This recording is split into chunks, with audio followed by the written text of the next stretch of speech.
আসসালামু আলাইকুম রহমতুল্লাহি ওবারাকাতুহু। দেশ এবং প্রবাসে যেখান থেকে আমার এই ভিডিওটি দেখছেন সবাইকে জানাই আমার পক্ষ থেকে আন্তরিক শুভেচ্ছা ও অভিনন্দন। দর্শক,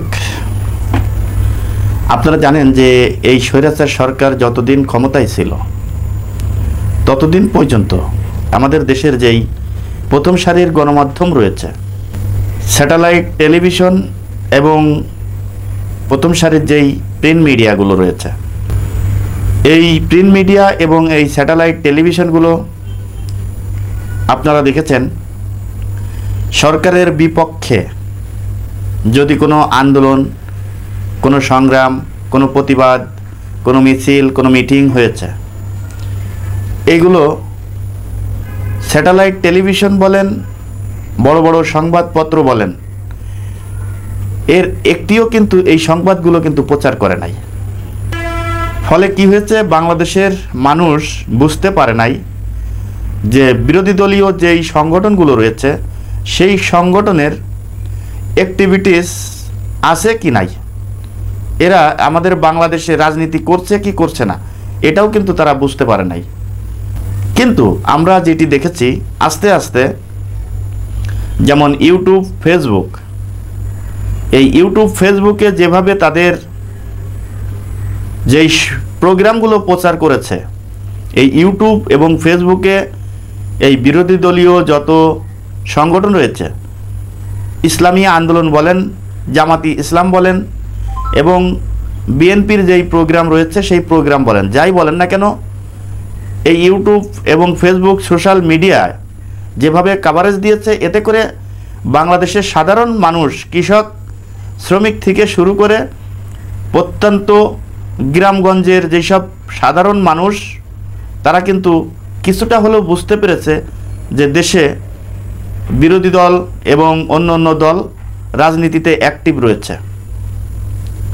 এর কারণ আপনারা জানেন যে বিভিন্ন টেলিভিশন, বিভিন্ন বড় মিডিয়াগুলোকে কিন্তু সরকারের পক্ষ থেকে তাদেরকে চাপ সৃষ্টি করা হয়েছে কোনটা প্রচার করা যাবে, কোনটা প্রচার করা যাবে না, এবং তা না হলে তাদের বিরুদ্ধে যেই কালো আইন ছিল এবং এখনও আছে, সেই আইনের মাধ্যমে তাদেরকে দমন করা হবে। এই যে ভয়, এই যে ভীতি, এই ভয় ভীতির কারণেই কিন্তু আসলে এই স্যাটেলাইট টেলিভিশন এবং বড় বড় পত্রিকাগুলো কিন্তু সেভাবে কিন্তু নিউজ কাভারেজ দেয় নাই। এই ডিজিটাল নিরাপত্তা আইন এবং সাইবার সিকিউরিটি আইন ভঙ্গ করে যেভাবে ইউটিউব, ফেসবুক, সোশ্যাল মিডিয়ায় প্রচার করেছে, এই ইউটিউব, সোশ্যাল মিডিয়া যদি না থাকতো তাহলে মানুষ মনে করত এই দেশে আর কোনো বিরোধী দল নাই।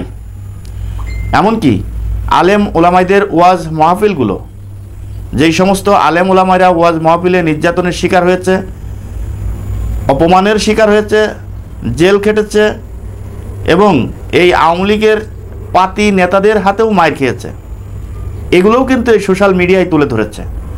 তাই আমি বলবো, এই অন্তর্বর্তীকালীন সরকারের যারা উপদেষ্টা রয়েছেন তাদেরকে আমি বলবো, আমার এই ভিডিওটি যদি আপনাদের কাছে পৌঁছে থাকে, আপনারা যদি দেখে থাকেন, তাহলে এই প্রথম সারির গণমাধ্যমদেরকে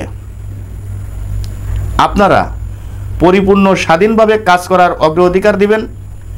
এমনকি এই সোশ্যাল মিডিয়া যারা রয়েছে, ইউটিউব, ফেসবুক সহ, এদেরকে প্রথম সারির গণমাধ্যম হিসেবে ঘোষণা দিবেন, এদেরকে সবথেকে সামনের কাতারে রাখবেন, এমনকি তাদেরকে অগ্রাধিকার দেওয়ার চেষ্টা করবেন।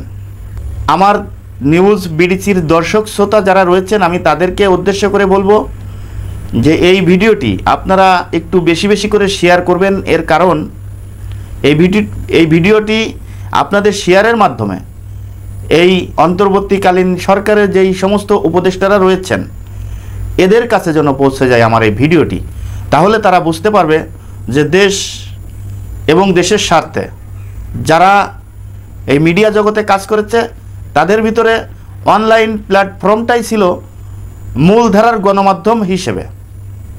ভয়ভীতি অপেক্ষা করে কিন্তু তারা নিউজ প্রচার করেছে, তাদের প্রোগ্রাম প্রচার করেছে।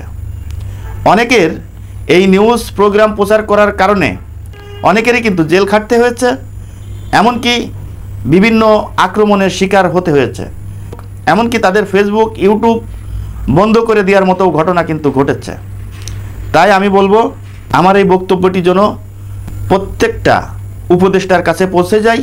সেই জন্য আমি আবারও অনুরোধ করছি, অন্তত এই ভিডিওটি আপনারা যত দ্রুত পারবেন শেয়ার করে সবাইকে পৌঁছে দেওয়ার চেষ্টা করবেন। এমনকি যারা এই ভিডিওটি শেয়ার করবেন তারাও দেশের জন্য একটি ভালো কাজ করেছেন বলে আমি মনে করব। তাই ভিডিওটি যারা ধৈর্য সহকারে দেখেছেন তাদেরকে অসংখ্য ধন্যবাদ জানিয়ে এখানে বিদায় নিচ্ছি।